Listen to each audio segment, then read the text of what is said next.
თბილისში, ვერის უბანში 1998 წელს, ოქტომბრის ცივდილას, 23 წლის ქალი, სახელად ნინო ჯავახიშვილი, შევიდა მეხუთე საქალაქო სამშობიარო სახლში. იგი მე-9 თვის მანძილზე იყო. მისი ქმარი გიორგი, რომელსაც იმ დროს 25 წელი ჰქონდა, დარჩა გარეთ, ეზოში, სადაც სხვა ახლობლები ელოდნენ. თბილისის ჰაერი იყო ნესტიანი და ნაცრისფერი, როგორც ყოველთვის შემოდგომაზე. ნინოს ჰქონდა წითელი შარფი კისერზე, რომელიც მისი დედა, თამარი, რომელსაც მაშინ 55 წელი ჰქონდა, მისცა გასვლამდე. ოჯახი ცხოვრობდა მცირე ოროთახიან ბინაში, რომელიც მდებარეობდა ძველ შენობაში, სადაც წყალი ხშირად არ მუშაობდა და ლიფტი დაბეჯითებული იყო წლების განმავლობაში. ნინო შევიდა სამშობიარო სახლში დილის 6 საათისას. ექიმებმა ჩაატარეს პირველადი გასინჯვა და უთხრეს, რომ მშობიარობა დაიწყებოდა რამდენიმე საათში. გიორგი დარჩა მოლოდინის ოთახში, სადაც სხვა ოჯახების წევრები ზიხარებდნენ და ეწეოდნენ. იგი ეცადა დაერეკა თავის დედას, მაგრამ ტელეფონი არ პასუხობდა. საათი იყო 9, როცა ერთ-ერთმა ექთანმა გამოვიდა და უთხრა, რომ ყველაფერი კარგად მიმდინარეობდა, მაგრამ ნინოს სჭირდებოდა მეტი დრო. გიორგი დაბრუნდა სახლში 2 საათზე ლანჩის მისაღებად, რადგან ფიქრობდა, რომ დრო ჰქონდა. იგი დააპირებდა დაბრუნებას დაახლოებით 4 საათზე. როცა გიორგი დაბრუნდა სამშობიარო სახლში 5 საათზე, ატმოსფერო შეიცვალა. დერეფანში იყო უფრო მეტი ხალხი, ექთნები მოძრაობდნენ უფრო სწრაფად და ერთ-ერთი ექიმი საუბრობდა ტელეფონით, ხელში ფურცელი ეჭირა. გიორგიმ სთხოვა ინფორმაცია თავისი ცოლის შესახებ. ახალგაზრდა ექთანმა, რომელსაც დაახლოებით 30 წელი ჰქონდა, უთხრა, რომ ნინო გადაიყვანეს სხვა საკაბინეტში გართულების გამო. იგი არ შეიძლებოდა უფრო მეტი დეტალი მიეწოდებინა. გიორგიმ დაელოდა კიდევ 2 საათის განმავლობაში, მაგრამ არავინ მოუსვლია. როცა საათი 7 გახდა, იგი მივიდა მიღების მაგიდასთან და უფრო მტკიცედ მოითხოვა პასუხი. მიღების თანამშრომელმა, უფროსი ქალი, რომელსაც ნაცრისფერი თმა და დაღლილი თვალები ჰქონდა, გადაამოწმა რამდენიმე ფურცელი და უთხრა, რომ ნინო ჯავახიშვილის სახელი არ იყო სიაში. გიორგიმ განუმარტა, რომ ეს შეუძლებელი იყო, რადგან მისი ცოლი შევიდა იმავე დილით და იყო აქ მთელი დღე. ქალი კვლავ გადაამოწმა და უთხრა, რომ ალბათ იყო შეცდომა ჩანაწერებში. გიორგი ელოდა მეორე დღემდე. იგი დაბრუნდა ადრე დილით, 6 საათზე და კვლავ ელაპარაკებოდა სხვა ადამიანებს. ერთ-ერთმა ექთანმა, რომელიც არ იყო იქ წინა დღეს, უთხრა, რომ შეამოწმებდა ინფორმაციას, მაგრამ რამდენიმე საათის შემდეგ დაბრუნდა და თქვა, რომ არ იყო არავითარი ჩანაწერი იმის შესახებ, რომ ქალი სახელად ნინო ჯავახიშვილი ყოფილიყო სამშობიარო სახლში ბოლო 2 დღის განმავლობაში. გიორგიმ დაიწყო ყვირილი. მან თქვა, რომ თავად მოიყვანა თავისი ცოლი, რომ დაინახა, როგორ შევიდა შენობაში, რომ ელაპარაკებოდა ექთნებს. სხვა ადამიანები, რომლებიც იყვნენ მოლოდინის ოთახში, დაიწყეს შეშფოთება და ზოგიერთმა ასევე თქვა, რომ ხედავდა ნინოს წინა დღეს. მაგრამ ჩანაწერები იყო ცარიელი. გიორგიმ დარეკა პოლიციაში მეორე დღის საღამოს. 2 ოფიცერი მოვიდა სამშობიარო სახლში და ჩაატარეს გამოკითხვა. ისინი ელაპარაკებოდნენ ექთნებს, ექიმებს და ადმინისტრაციას. ერთ-ერთმა ექიმმა, კაცმა დაახლოებით 50 წლის, რომელსაც ეკეთებინა სათვალე და ჰქონდა მოკლე ულვაში, უთხრა, რომ იმახსოვრებდა ქალს წითელი შარფით, მაგრამ არ იცოდა რა მოხდა. თქვა, რომ იყო ძალიან დაკავებული იმ დღეს და რომ იყო ბევრი პაციენტი. პოლიციელებმა შეადგინეს ოქმი და უთხრეს გიორგის, რომ გააგრძელებდნენ ძიებას, მაგრამ რომ არ იყო ნათელი, რა მოხდა. ისინი ჰკითხეს, არის თუ არა რაიმე კონფლიქტი ოჯახში, იყო თუ არა ნინო დაკავებული ფსიქოლოგიური პრობლემებით, ფიქრობდა თუ არა წასვლაზე. გიორგიმ უარყო ეს ყველაფერი. ნინო იყო ჩვეულებრივი ქალი, მშვიდი, ბედნიერი, ელოდა ბავშვს. არ იყო არავითარი მიზეზი გაქცევისთვის. კვირა გავიდა. გიორგი ყოველდღე დადიოდა სამშობიარო სახლის მახლობლად, ელაპარაკებოდა ადამიანებს ქუჩაში, კითხულობდა სხვა პაციენტებს, რომლებიც იყვნენ იმავე დღეს. ზოგიერთმა თქვა, რომ ნახა ქალი წითელი შარფით, მაგრამ არ იცოდა, სად წავიდა. სხვებმა თქვეს, რომ სამშობიარო სახლი იყო ქაოსური იმ დღეებში და რომ ბევრი რამ ხდებოდა ერთდროულად. პოლიციამ შეამოწმა ყველა ადგილობრივი საავადმყოფო, მაგრამ არავითარი კვალი არ იყო. ნინოს დედამ, თამარმა, დაიწყო ლოცვა ყოველდღე ეკლესიაში, ხოლო გიორგის დედამ, მზია, რომელსაც მაშინ 51 წელი ჰქონდა, დაიწყო ვარაუდის გამოთქმა, რომ ნინომ შეიძლება თავად წავიდა საიდუმლოდ, რომ იყო რაღაც, რასაც არავინ იცოდა. ეს წინადადება გააღიზიანა გიორგი და თამარი. ისინი იცოდნენ, რომ ეს არ იყო მართალი. ნინო არ წავიდოდა. 2 თვის შემდეგ დეკემბერში სამშობიარო სახლმა ოფიციალურად განაცხადა, რომ არ ჰქონდა არანაირი ინფორმაცია ნინო ჯავახიშვილის შესახებ და რომ ალბათ იყო შეცდომა იდენტიფიკაციაში ან რომ ქალი ჩაბარდა სხვა დაწესებულებაში. გიორგის ვერ მოეპოვა რაიმე დოკუმენტი, რომელიც დაადასტურებდა, რომ ნინო ოდესმე იყო შიგნით. ექთნები და ექიმები, რომლებიც ელაპარაკებოდნენ მას პირველ დღეს, აღარ იმუშავებდნენ იმ ადგილას ან უარყოფდნენ ამ მონახსენებს. ადმინისტრაციამ თქვა, რომ ბევრი ადამიანი შემოდის და გადის და რომ ჩანაწერები ხანდახან არ არის სრული, განსაკუთრებით იმ პერიოდში, როცა საქართველოში ყველაფერი იყო რთული და არაორგანიზებული, ცოტა წლის შემდეგ საბჭოთა კავშირის დაშლისა. გიორგიმ არ შეწყვიტა ძიება. იგი დადიოდა სხვადასხვა უბნებში, ათავსებდა განცხადებებს გაზეთებში, ელაპარაკებოდა ტაქსის მძღოლებს და მარშრუტკის მძღოლებს, რომლებიც მოძრაობდნენ სამშობიარო სახლის მახლობლად. არავინ იცოდა არაფერი.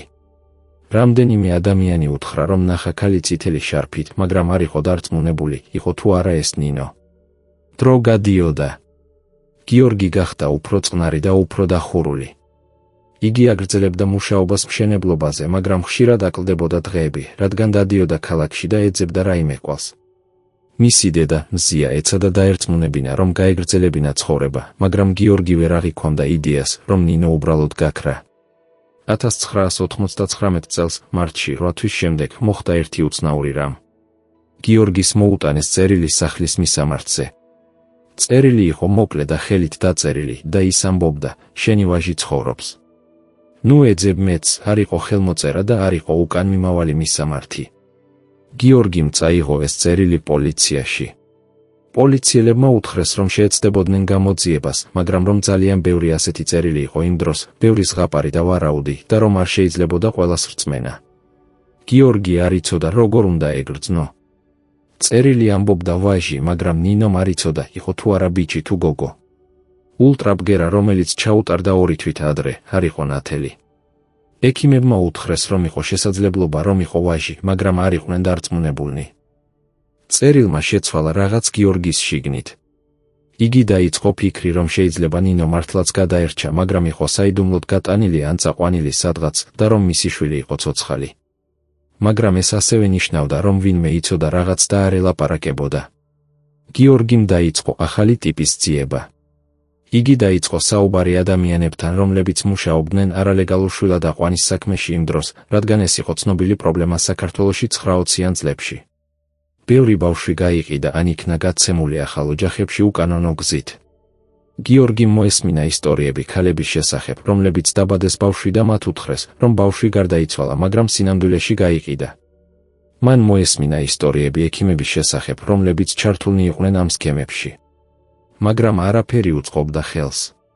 არ იყო დასახელებები, არ იყო მტკიცებულება, არ იყო რაიმე, რაც დაუკავშირდა ნინოს.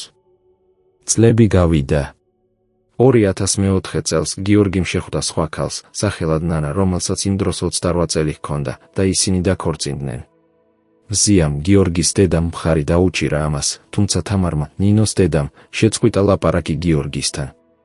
თამარი თვლიდა, რომ გიორგიმ უღალატა ნინოს მეხსიერებას. მან აგრძელა ლოცვა თავისი ქალიშვილისთვის ყოველდღე, ვიდრე თავად არ გარდაიცვალა 2002 წელს გულის შეტევისგან, იმ დროს რომ 49 წელი ჰქონდა. გიორგი და ნანა ჰყავდათ ერთი ქალი, ლიკა, რომელიც დაიბადა 2005 წელს. ცხოვრება გაგრძელდა, მაგრამ გიორგი არასოდეს დაივიწყებდა ნინოს. იგი ინახავდა მის ფოტოებს, მის ტანსაცმელს და წითელ შარფს ერთ ყუთში, რომელიც იდგა ფარდის უკან საძინებლის კარადაში. ნანა იცოდა ამის შესახებ და არ ეწინააღმდეგებოდა. 2014 წელს ოქტომბერში, 16 წლის შემდეგ, რაც ნინო გაქრა, გიორგის გაუგია რაღაც, რამაც შეცვალა ყველაფერი. მისი ქალიშვილი ლიკა, რომელიც მაშინ 9 წლის იყო, ეთამაშებოდა სახლში და მოძებნა ძველ ყუთს კარადაში, სადაც ინახებოდა ძველი დოკუმენტები. ლიკამ გამოიღო ფურცლები და შეუჩვენა მშობლებს. ერთ-ერთ ფურცელზე იყო დაბადების მოწმობა, რომელიც ნანასი იყო ჩვეული დოკუმენტების მსგავსი, მაგრამ არ იყო ჩვეული. გიორგიმ აიღო ფურცელი და დაიწყო კითხვა. მოწმობა იყო გაცემული 1998 წელს, ოქტომბრის 12 რიცხვში, თბილისის მეხუთე საქალაქო სამშობიარო სახლში. დოკუმენტზე იყო დაწერილი სახელი, დათო გურამიშვილი. დედა, ნინო გურამიშვილი. მამა, არ არის მითითებული. სიძო, 3 კილოგრამი და 400 გრამი. გიორგის გაყინა. ნინო გურამიშვილი. არა ნინო ჯავახიშვილი. მაგრამ ნინოს იყო გავრცელებული სახელი. შეიძლებოდა იყოს დამთხვევა. მაგრამ თარიღი იყო მე-12 ოქტომბერს იმავე თვის იმავე წელს. და სამშობიარო სახლი იყო მე-5 საქალაქო სამშობიარო სახლი, იგივე ადგილი, სადაც ნინო შევიდა და გაქრა. გიორგის გული დაიწყო სწრაფად დარტყმა. იგი შეეცადა გაიხსენოს, ვინ იყო ეს ნინო გურამიშვილი. მან არასოდეს მოესმინა ეს გვარი იმ დღეებში. მან არ იცოდა, ვინ იყო ეს ბავშვი. მაგრამ თარიღი და ადგილი იყო ზუსტად იგივე. გიორგი მეორე დღესვე წავიდა მე-5 საქალაქო სამშობიარო სახლში. შენობა შეცვლილი იყო წლების განმავლობაში. იყო ახალი საიღებაო, ახალი მიღების ოთახი, ახალი ადამიანები. მან უთხრა მიღების თანამშრომელს, ახალგაზრდა ქალს, რომელსაც დაახლოებით 25 წელი ჰქონდა, რომ ეძებდა ინფორმაციას ბავშვის შესახებ, რომელიც დაიბადა 1998 წელს. ქალმა უთხრა, რომ ძველი არქივები იყო შენახული სხვა შენობაში და რომ საჭირო იყო ოფიციალური მოთხოვნა. გიორგიმ შეავსო ფურცლები და დაელოდა. 2 კვირის შემდეგ მან მიიღო პასუხი. არქივში მართლაც იყო ჩანაწერი ბავშვის შესახებ, დათო გურამიშვილი, დაბადებული 1998 წელს, ოქტომბრის მე-12 რიცხვში. დედა იყო ნინო გურამიშვილი. მამა არ იყო მითითებული. და ასევე არსებობდა შენიშვნა, ბავშვი გადაცემული იყო სახელმწიფო ბავშვთა სახლში ოქტომბრის მე-15 რიცხვს, დედის გარდაცვალების შემდეგ მშობიარობის დროს. გიორგიმ წაიკითხა ეს სიტყვები რამდენჯერმე. დედის გარდაცვალების შემდეგ მშობიარობის დროს, მაგრამ ნინო ჯავახიშვილი არასოდეს დაბადებია ბავშვი იმ დღეს. ნინო ჯავახიშვილი გაქრა. არავის უთხრა, რომ იგი გარდაიცვალა. არავინ არ მისცა მას დაბადების მოწმობა. გიორგის არ ჰქონდა რაიმე ინფორმაცია შვილის შესახებ. მაგრამ აქ იყო დოკუმენტი, რომელიც ამბობდა, რომ ქალმა სახელად ნინო გურამიშვილი გარდაიცვალა იმ დღეს და დატოვა შვილი, რომელიც გაგზავნეს ბავშვთა სახლში. გიორგიმ სთხოვა უფრო მეტი დეტალი. მან სთხოვა ნინო გურამიშვილის ინფორმაცია, მისი ოჯახის მისამართი რაიმე. არქივის თანამშრომელმა უთხრა, რომ ეს არ იყო ძალიან დეტალური ინფორმაცია იმ დოკუმენტებში, განსაკუთრებით იმ პერიოდისთვის. მან თქვა, რომ შეიძლება იყოს სხვა ინფორმაცია საქალაქო რეესტრში ან ბავშვთა სახლის არქივში. გიორგი წავიდა ძველ ბავშვთა სახლში, რომელიც მდებარეობდა დიღმის უბანში. შენობა კვლავ იყო ექსპლუატაციაში, მაგრამ ნაწილობრივ რემონტის დროს. ადმინისტრატორმა, კაცმა დაახლოებით 55 წლის, რომელსაც ჰქონდა მსხვილი სხეული და ღრმა ხმა, უთხრა გიორგის, რომ 16 წლის ჩანაწერების პოვნა იქნებოდა ძალიან რთული. თქვა, რომ ბევრი ფურცელი დაიკარგა ან განადგურდა წლების განმავლობაში და რომ კომპიუტერული სისტემა იყო დანერგილი მხოლოდ 2000 წლიდან. გიორგი მითხოვა მაინც შემოწმება. კაცი დაეთანხმა და უთხრა, რომ დაუკავშირდებოდა, თუ რამე იპოვა. კვირა გავიდა. გიორგი ელოდა. იგი ვერ ეძინა კარგად, ფიქრობდა იმაზე, რომ შეიძლება მისი ვაჟი ყოფილიყო ცოცხალი ამ ყველა წლის განმავლობაში. მან არაფერი უთხრა ნანას ჯერ, რადგან არ იცოდა რას ელოდა. ბოლოს 2 კვირის შემდეგ ადმინისტრატორმა დარეკა და უთხრა, რომ იპოვა რაღაც. თქვა, რომ იყო ძველი რეესტრის წიგნი, რომელიც შეიცავდა ჩანაწერებს 1998 წლიდან და რომ ოქტომბრის მე-15 რიცხვს მოხდა ჩარიცხვა ბავშვისა სახელად დათო, ასე კი 3 დღე. დედა არ იყო მითითებული, მხოლოდ შენიშვნა, გადმოცემული სამშობიარო სახლიდან. ბავშვი დარჩა ბავშვთა სახლში 7 თვის განმავლობაში და შემდეგ იქნა გაცემული შვილად აყვანის ოჯახისთვის მაისის 36 რიცხვს, 1999 წელს. გიორგიმ სთხოვა ოჯახის ინფორმაცია.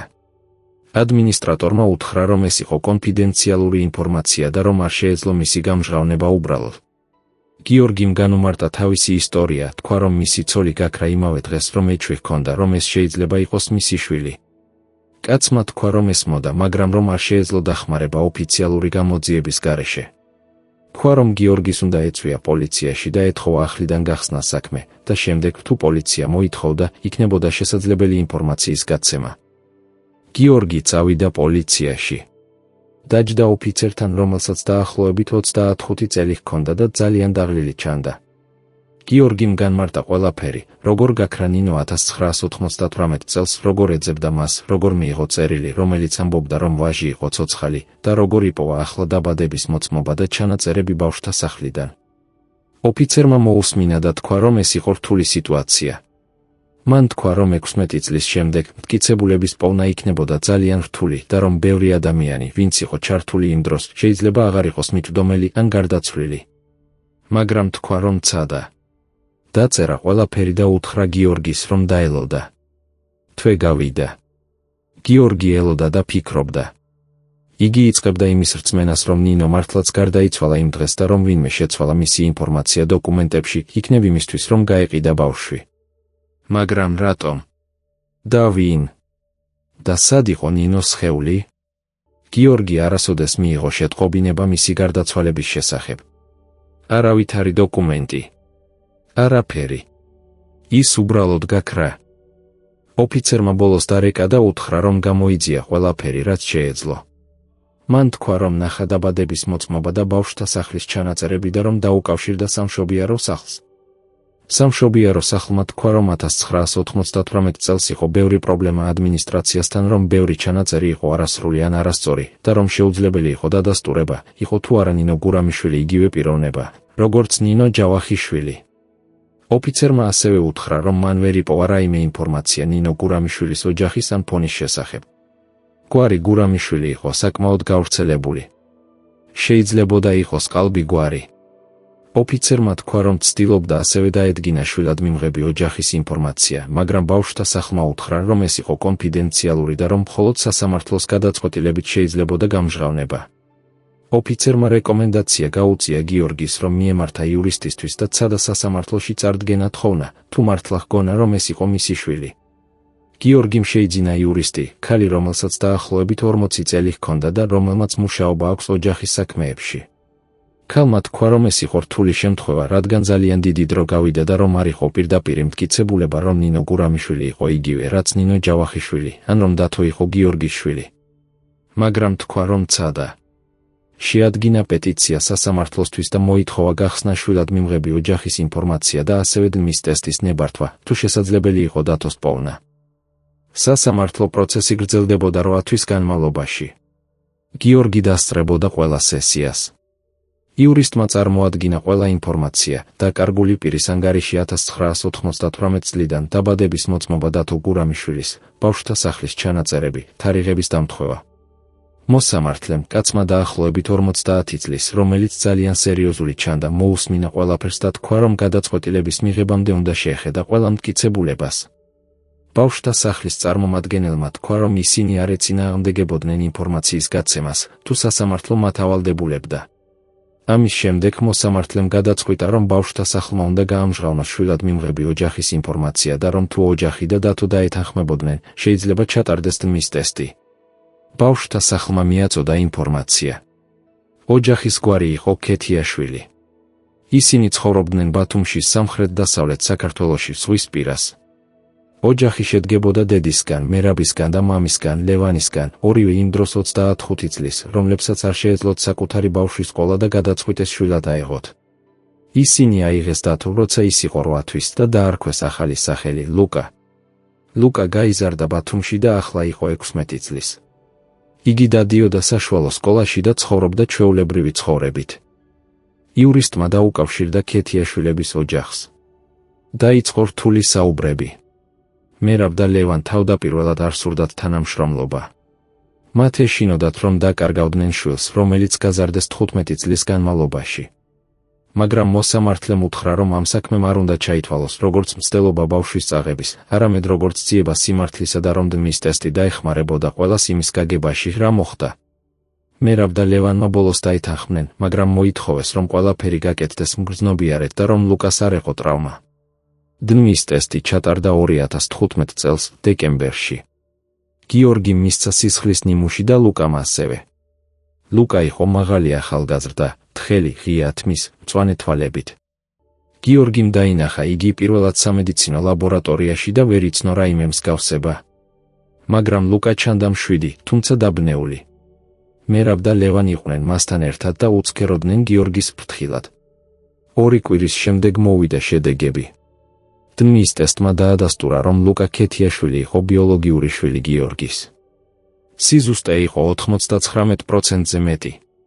გიორგიმ წაიკითხა დოკუმენტი და დაიწყო ტირილი. ის იყო მისი ვაჟი. დათო, ლუკა, იყო მისი შვილი.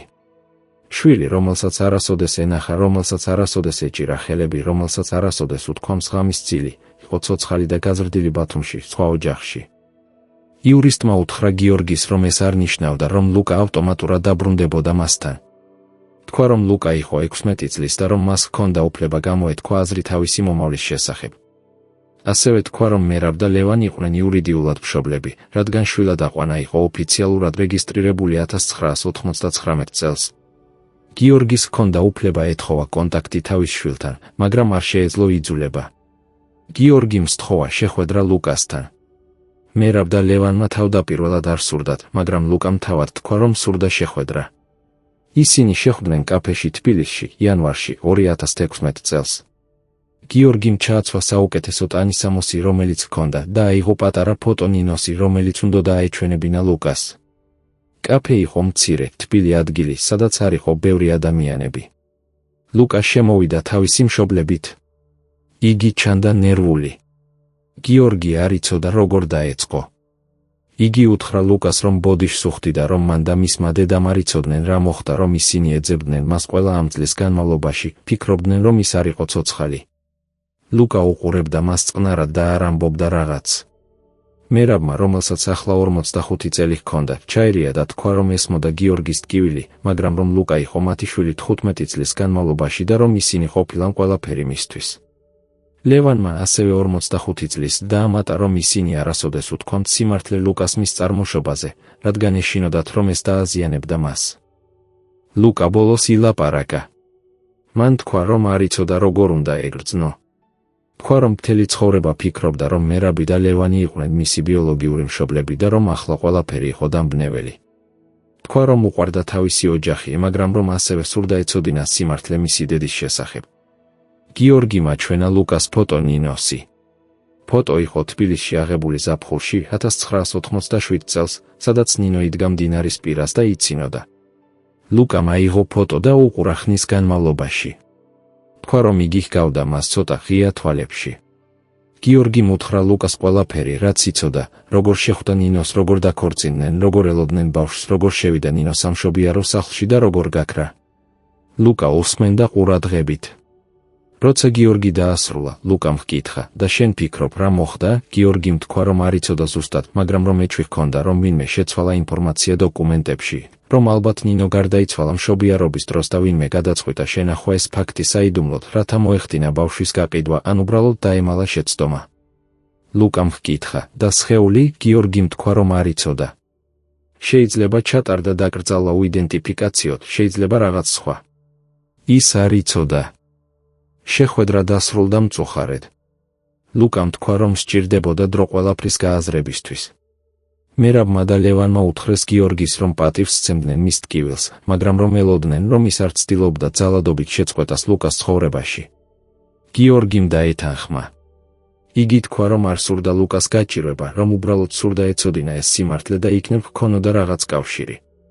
ლუკა და გიორგი დაიწყეს ზარი ერთმანეთს თვეში ერთხელ. საუბრები იყო მოკლე და ხანდახან უხერხული. ლუკა ამბობდა გიორგის სკოლის შესახებ, მეგობრების შესახებ, ცხოვრების შესახებ ბათუმში. გიორგი ამბობდა მას თავისი სამუშაოს შესახებ, თავისი ქალიშვილის შესახებ, ლიკას შესახებ, რომელიც იყო ლუკას ნახევარი და ლუკამ თქვა, რომ შეიძლება ერთ დღეს შეხვდეს ლიკას. გიორგიმ თქვა, რომ ლიკა იცოდა ყველაფრის შესახებ და რომ ძალიან სურდა შეხვედრა თავისი ძმის. წლები კვლავ გავიდა. ლუკამ დაამთავრა სკოლა და წავიდა უნივერსიტეტში თბილისში, რათა ესწავლა არქიტექტურა. ის გადავიდა პატარა ბინაში და ხშირად ხვდებოდა გიორგის. მათი ურთიერთობა გახდა უფრო ახლობელი, თუმცა არასოდეს გახდა ის, რაც შეიძლება იყო, რომ გიორგი ყოფილიყო მაშინ, როცა ლუკა იზრდებოდა. ლუკა ინარჩუნებდა მჭიდრო კავშირს მერაბსა და ლევანთან, რომლებიც ჰქონდათ ყველაფერი მისთვის. გიორგი ესმოდა ეს და არ ცდილობდა შეცვლას. 2021 წელს ოქტომბერში 23 წლის შემდეგ, გიორგი და ლუკა წავიდნენ ერთად თბილისის ძველ სასაფლაოზე. გიორგი ალბათ ვერ იპოვა ნინოს საფლავი, რადგან არ იცოდა დაკრძალული იყო თუ არა ან სად. მაგრამ ისინი წავიდნენ სასაფლაოზე, რათა მოექცნენ პატივი მისი მეხსიერებისთვის. გიორგიმ ჩააცვინა პატარა ლამპარი და დადო ყვავილები მიწაზე ერთ კუთხეში, სადაც არავინ იყო. ლუკა იდგა მის გვერდით მდუმარედ. გიორგი დაიწყო სიტყვა. თქვა რომ ნინო იყო მშვიდი, კარგი ადამიანი, რომ სიყვარულით ელოდა ბავშვს, რომ არ იმსახურებდა იმას, რაც მოხდა. თქვა რომ ბოდიშს უხდიდა იმისთვის, რომ ვერ მოძებნა მას, ვერ დაიცვა მას, ვერ მისცა ის, რაც თავისი შვილი ყოფილიყო. ლუკამ ჩაეკიდა გიორგის მხარს. თქვა რომ არ იყო გიორგის ბრალი. თქვა რომ ზოგჯერ უბრალოდ ცუდი რამეები ხდება და ადამიანები კარგავენ ერთმანეთს და ეს არის სამყაროს გზა. ისინი დარჩნენ იქ ნახევარი საათის განმავლობაში, არაფრის თქმა, მხოლოდ იდგნენ ერთად. ქარი უბერავდა ფოთლებს ხეებს შორის და ცა იყო ნაცრისფერი, როგორც ყოველთვის ოქტომბერში თბილისში. როცა მზე დაიწყო ჩასვლა, ისინი გადავიდნენ კაფეში, იმავე კაფეში, სადაც პირველად შეხვდნენ. გიორგიმ შეკვეთა 2 ჩაი. ლუკამ ჰკითხა მას, რას ფიქრობ ახლა? რას გრძნობ? გიორგიმ აიღო კოვზი და დაიწყო ჩაის აზვიანება. თქვა რომ არ იცოდა, თუ რას გრძნობდა. თქვა რომ ერთი მხრივ იყო ბედნიერი, რომ ლუკა იპოვა, რომ შეეძლო იმის ცოდნა, რომ მისი შვილი იყო ცოცხალი და ჯანმრთელი და კარგი ადამიანი. მაგრამ მეორე მხრივ იყო უსასრულოდ ტკივილი იმისთვის, რაც დაკარგა ყველა იმ წლისთვის, რომელიც ვერ ჰქონდა. და უდიდესი ტკივილი იყო ის, რომ ნინო არასოდეს ნახა თავისი შვილი, არასოდეს გაიგო, რომ ის იზრდებოდა უსაფრთხოდ და რომ ყველაფერი იქნებოდა კარგად. ნინო გარდაიცვალა მარტო რაღაც საავადმყოფოს ოთახში და არავინ ზრუნავდა მის სხეულზე, არავინ იცოდა სად იყო იგი. ეს იყო ის, რაც ყველაზე მეტად აწამებდა გიორგის. ლუკამ კივნა. თქვა რომ ასე ვფიქრობდა ამაზე ბევრს. თქვა რომ აღმოაჩინა, რომ მთელი ცხოვრება იყო ერთგვარი სიცრუე, რომ ყველაფერი, რაც იცოდა თავისი თავის შესახებ, იყო არასრული ან არასწორი. მაგრამ თქვა რომ მერაბმა და ლევანმა არ იცოდნენ ეს. მათ უბრალოდ უთხრეს, რომ იყო ბავშვი, რომელსაც სჭირდებოდა სახლი და მათ მისცეს ეს. ისინი არ იყვნენ ბოროტები. ისინი არ იყვნენ ნაწილი რაიმე სქემის. ისინი იყვნენ უბრალოდ ახალგაზრდა წყვილი, რომელსაც სურდა ოჯახი. ლუკამ თქვა რომ ფიქრობდა ხშირად, ვინ იყო პასუხისმგებელი იმაზე, რაც მოხდა, მაგრამ არ შეეძლო პასუხის პოვნა. გიორგიმ თქვა რომ ისიც ფიქრობდა ამაზე ბევრს. თქვა რომ წლების განმავლობაში ცდილობდა გაეგო, ვინ შეცვალა დოკუმენტები, ვინ შექმნა ყალბი გვარი, ვინ გადაწყვიტა უთქვა ნინოს ოჯახს, რომ იგი გარდაიცვალა, მაგრამ არასოდეს მიაწოდა ინფორმაცია საფლავის შესახებ. თქვა რომ იქნებიყო ექთანიან ექიმი, რომელიც მუშაობდა უკანონო შვილადაყვანის ბიზნესში. იქნებიყო ადმინისტრატორი, რომელიც უბრალოდ აკეთებდა, რასაც ეუბნებოდნენ. იქნებიყო პოლიციელი, რომელმაც არ იძია საკმარისად. თქვა რომ ნებისმიერ შემთხვევაში ეს ყველა იყო ნაწილი უფრო დიდი პრობლემისა იმ დროს, როცა საქართველო იყო ქაოსური და ადამიანების ცხოვრება არ იყო მნიშვნელოვანი, როგორც უნდა ყოფილიყო. ლუკამ ჰკითხა, იყო თუ არა გიორგის ღიზიანება ამის გამო. გიორგიმ თქვა რომ ყოფილა წლების განმავლობაში, მაგრამ რომ ახლა მეტწილად იყო უბრალოდ დაღლილი და მოწყენილი. თქვა რომ ღიზიანება ვერაფერს შეცვლიდა, ვერ დააბრუნებდა ნინოს, ვერ დააბრუნებდა დროს, რომელიც დაკარგა. თქვა რომ ახლა უბრალოდ ეცადა იცხოვროს მშვიდობით და ემადლიერებინა იმისთვის, რაც ჰქონდა. ლიკა, თავისი ცხოვრება, პატარა მომენტები, რომლებიც ახლა შეეძლო გაეზიარებინა თავის შვილთან. ისინი დარჩნენ კაფეში საღამოს, ვიდრე საუბრობდნენ მცირე რამეებზე, ლუკას პროექტებზე უნივერსიტეტში, გიორგის სამუშაოზე, ლიკას სკოლაზე. როცა დრო მოვიდა წასვლისთვის, ლუკამ ჩაეხუტა გიორგის და უთხრა, დიდი მადლობა რომ ეძებდი. დიდი მადლობა რომ არასოდეს არ დაივიწყე. გიორგიმ უთხრა, მე არ შემეძლო დამივიწყება. შენ იყავი ყველაფერი, რაც დარჩა ნინოსგან. ისინი დაშორდნენ იმ საღამოს, თითოეული წავიდა თავის მიმართულებით. გიორგი დაბრუნდა სახლში, სადაც ნანა ელოდა მას სადილით და ლიკა აკეთებდა საშინაო დავალებას. გიორგი შევიდა, მოიხადა ფეხსაცმელი და დაჯდა მაგიდასთან. ნანამ ჰკითხა, როგორ გაიარა დღე. გიორგიმ თქვა რომ კარგად. თქვა რომ იყო ლუკასთან და რომ ისაუბრეს ბევრ რამეზე. ნანამ კივნა და თქვა რომ კარგი იყო. ლიკა შეხედა მამას და ჰკითხა, იყო თუ არა ყველაფერი კარგად. გიორგიმ თქვა რომ იყო. თქვა რომ უბრალოდ ფიქრობდა.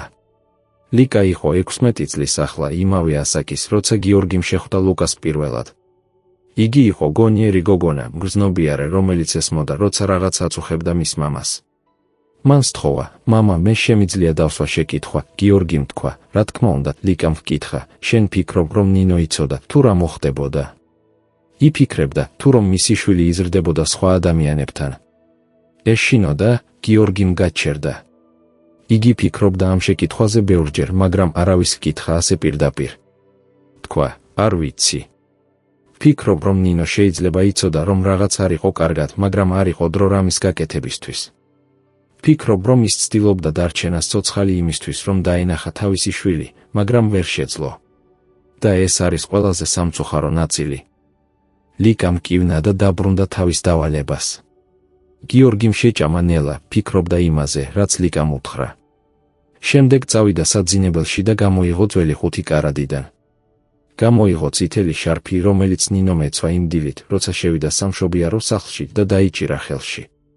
მატერია იყო ძველი და ცოტა წვეთილი, მაგრამ ჯერ კიდევ ჰქონდა იგივე ფერი, იგივე სუნი იმ დროისა.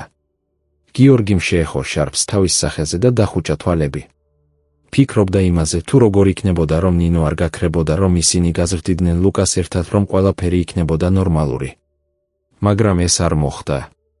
და ახლა 23 წლის შემდეგ ყველაფერი რაც ჰქონდა იყო ეს შარფი, რამდენიმე ფოტო და შესაძლებლობა იხილოს მისი შვილი ზოგჯერ, ბიჭი, რომელიც არასოდეს იცნობდა მას, როგორც მამას, მაგრამ რომელიც პატივს სცემდა მას, როგორც ადამიანს, რომელმაც არასოდეს არ შეწყვიტა ძიება.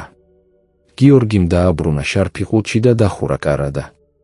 მან გააქრო შუქი და წავიდა მისაძინებლად, იმედოვნებდა, რომ ამ ღამეს, როგორც ბევრ ღამეს ადრე, არ დაინახავდა კოშმარებს.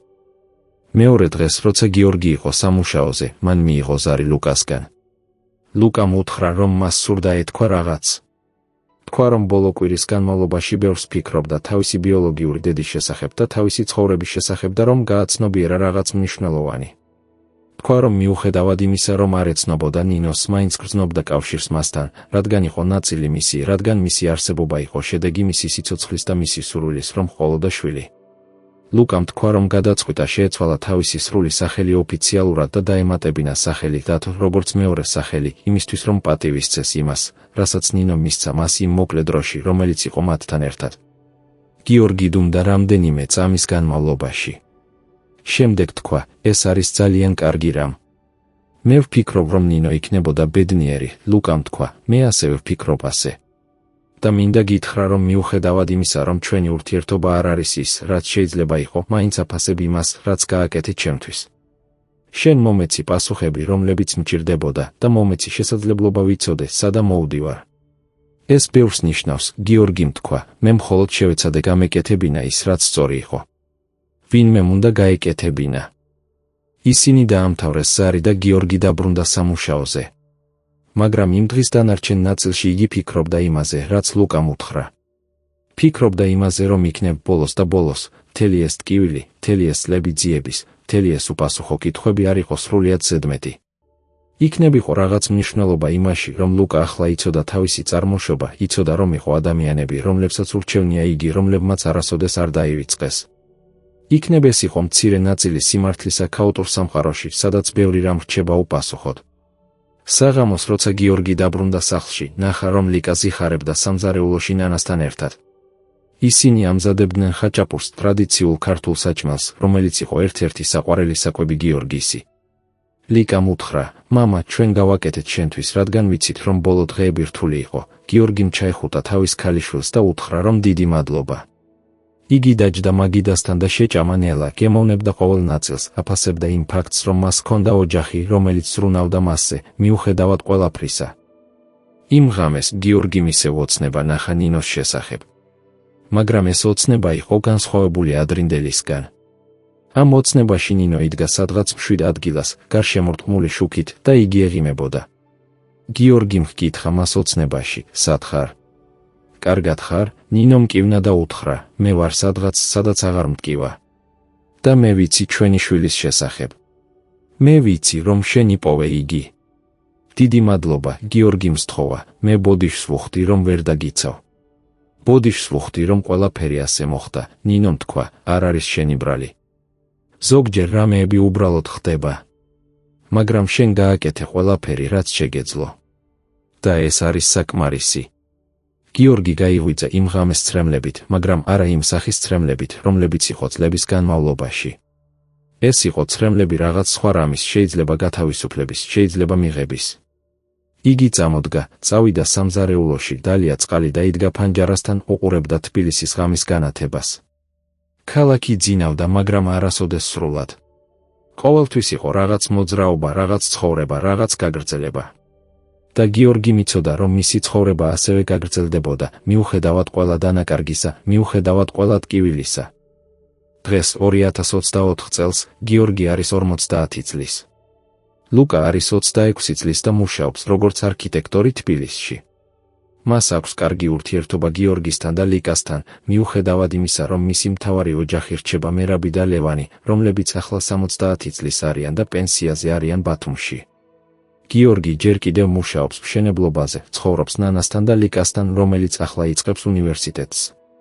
ისინი არიან ჩვეულებრივი ოჯახი, ცხოვრობენ ჩვეულებრივ ცხოვრებას, მაგრამ ყოველთვის ერთ კუთხეში მათი გულების არის მეხსიერება ქალისა, რომელიც დაკარგა ძალიან დიდი ხნის წინ, ქალისა, რომლის სახელი იყო ნინო, რომელიც გაქრა ერთ დღეს 1998 წელს და რომელიც არასოდეს დაბრუნდა. ნინოს ისტორია არის ერთ-ერთი ბევრი ისტორიებიდან, რომლებიც დაიკარგა იმ დროში, როცა საქართველო იყო გზაჯვარედინზე, როცა სისტემები არ მუშაობდა, როცა ადამიანების ცხოვრება შეიძლება გაქრეს ურჩევნის გარეშე. მაგრამ ეს ისტორია ერთი შემთხვევა იპოვა რაღაც სახის დასრულება, მიუხედავად იმისა, რომ არ იყო იდეალური.